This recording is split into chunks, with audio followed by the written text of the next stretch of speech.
to be able to get it. You know, I don't get to spend every single night with my daughter. Sometimes I have to Skype, but I have to look at her on Skype. I'm willing to sacrifice that to be able to get to the point where I get to do the things that I want to do.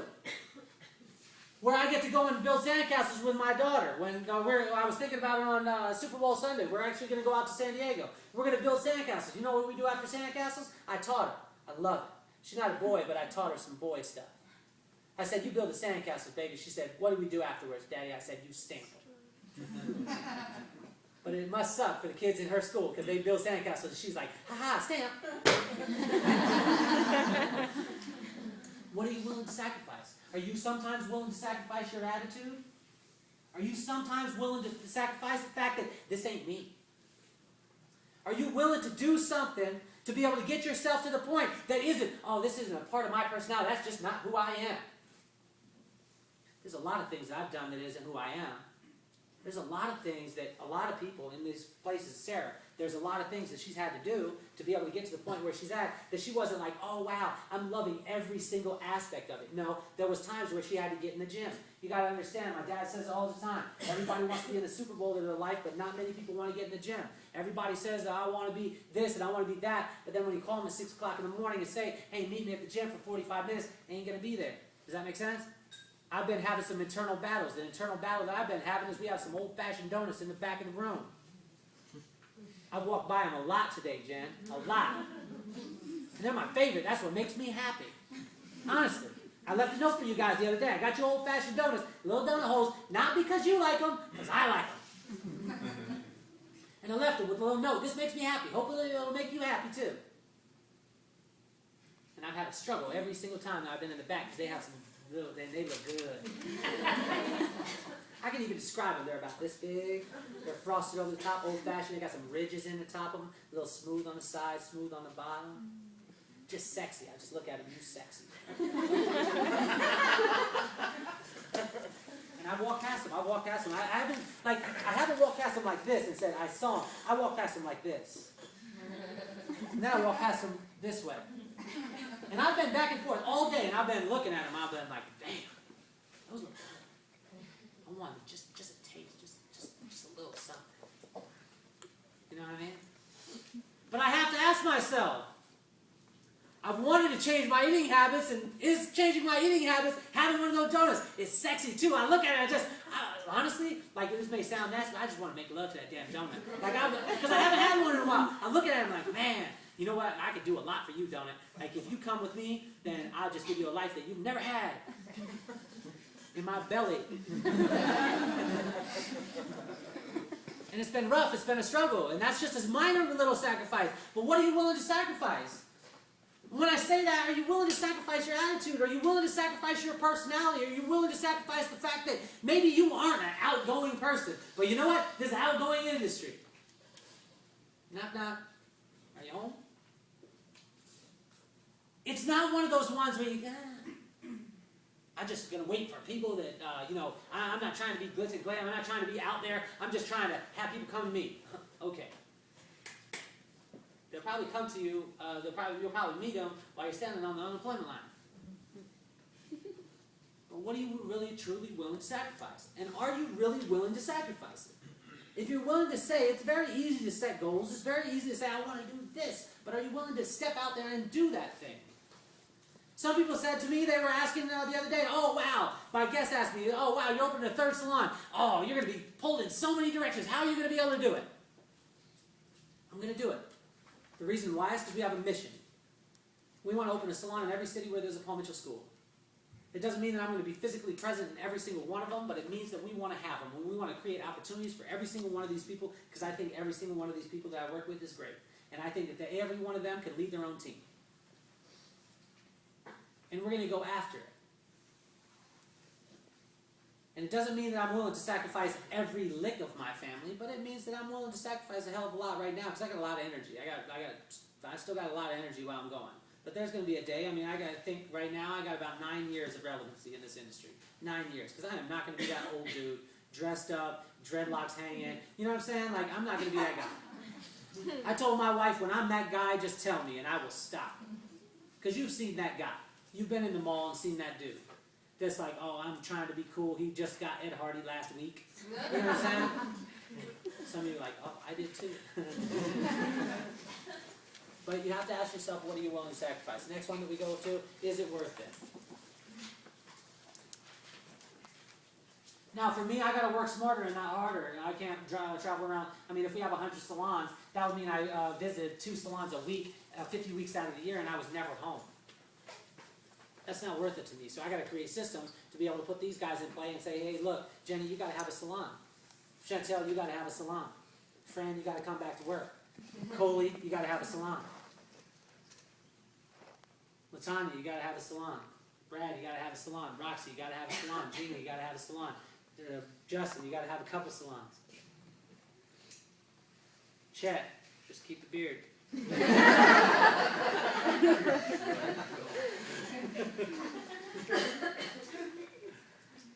But I got to work smarter and not harder. I got to think about it. Is it worth it for me to just travel around all that? No, it's not.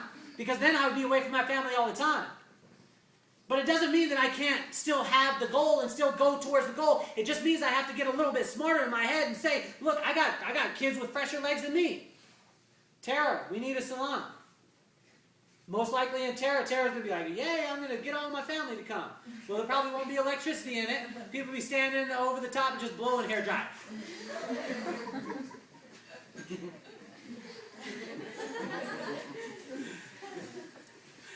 Her aunt will be pumping the water well while you're getting shampooed.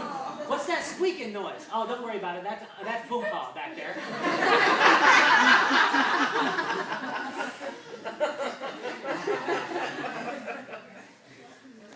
Ask yourself, is it worth it? I had a story, and I'll just tell you quick. This guy, he was a fisherman. He was down in Mexico. A guy told me this story. He was a fisherman down in Mexico. He knew the right place to fish. He used to go out and he used to fish for about 4 hours.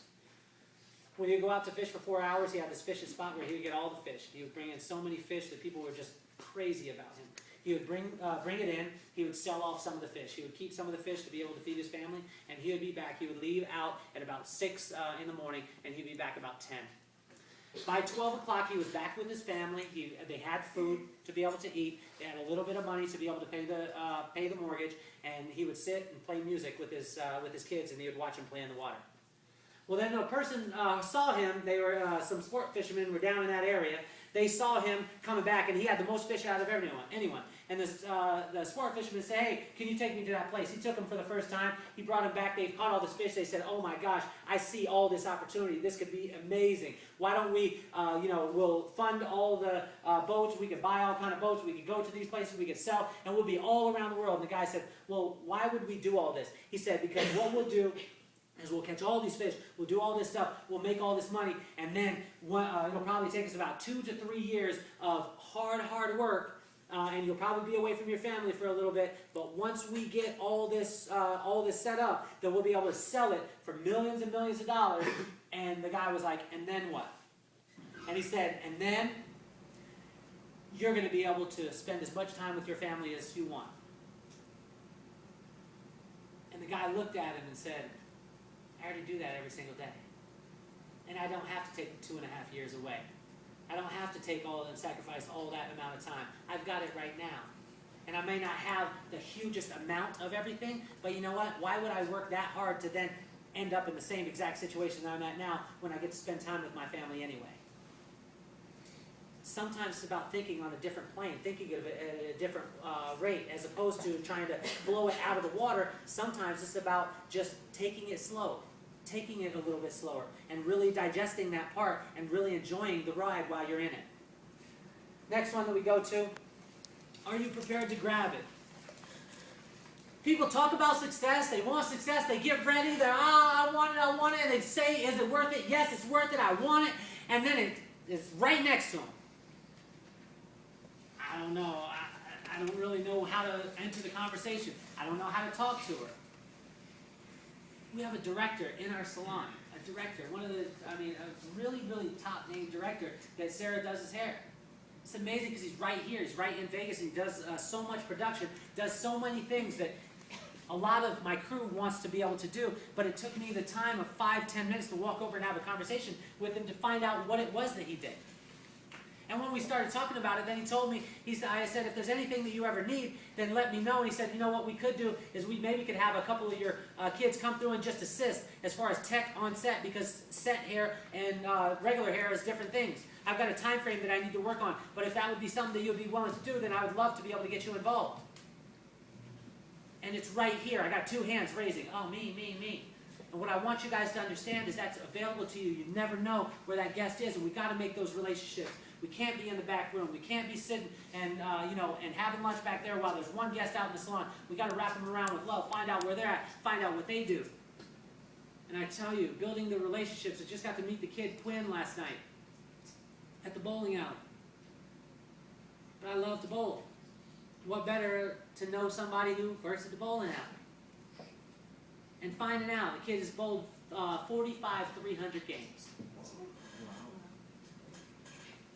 Before, I just thought, man, here's $1.50, can I get some shoes? Then I thought about it, I was like, I mean, that guy is no joke. But finding out and figuring out what that person is, are you willing to grab it? Are you willing to grab a hold of it? Or when it smacks you right dead in the face, are you saying, oh, well, not right now? See, I'm actually, for the first time in my life, I'm getting a little bit of fear in me.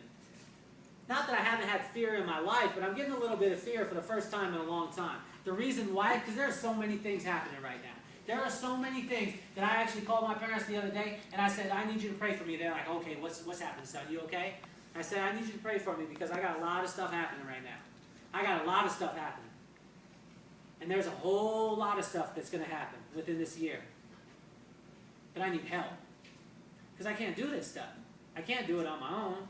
I can't take it on. We've got to, there's going to be some people that fall into some roles. I want you guys to understand the way that Chantel and Jen prepared for this weekend. I told them Saturday night at the meet and greet, while you guys are having fun, drinking this stuff, I said, hey guys, I want you to do a segment. And how do you think they did this week?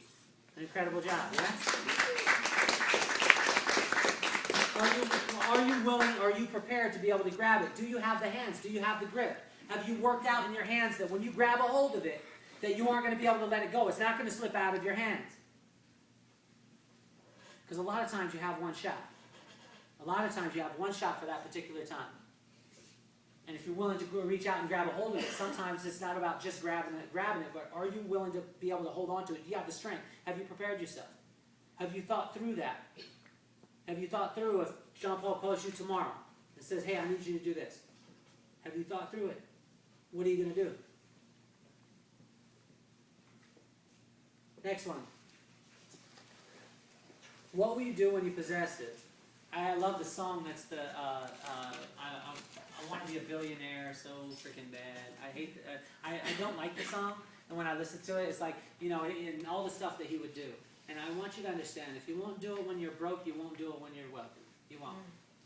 If you won't give to people when you're poor, you won't give to people when you're wealthy. Because when you're wealthy, you'll be like, you know what? I earned this. You didn't earn this, so I ain't trying to give any to you. I had to go through the same things. But if you'll give when you're broke, you'll give when you're rich.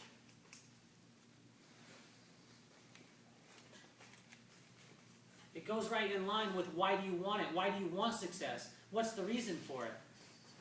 My main focal point in being able to have a salon in every city where there's a Paul Mitchell school is not so my name is everywhere. It's because I want every single one of these kids to reach their potential. I want them to see that a little bit of pressure on them is going to cause them to perform. And when a team is looking at you and saying, you know what, you're the only one. You're the only example. You're the only piece of this culture that I see today. You're the only one. So everything that you do, I'm going to amplify it 100 times. Sarah's heard this 100 times from me. Every single thing that you do is going to be amplified 100,000 times when you get into leadership. That's what I want every single one of these people to be able to feel, because I think it's amazing to be able to take kids and know their stories and know where Latanya came from and be able to see her transform. And all the people in your life, they should be really, really thankful to your team. And not only you, because they get this, but they get this amplified version of you.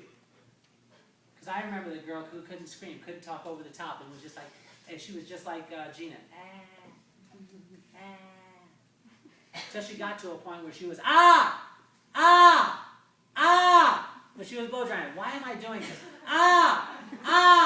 Pull around. Ah! What is this going to do? Ah! And her friends came in. She still had to do it. And her friends were like, is there something wrong with her? And now to be able to see her with that confidence and the amplified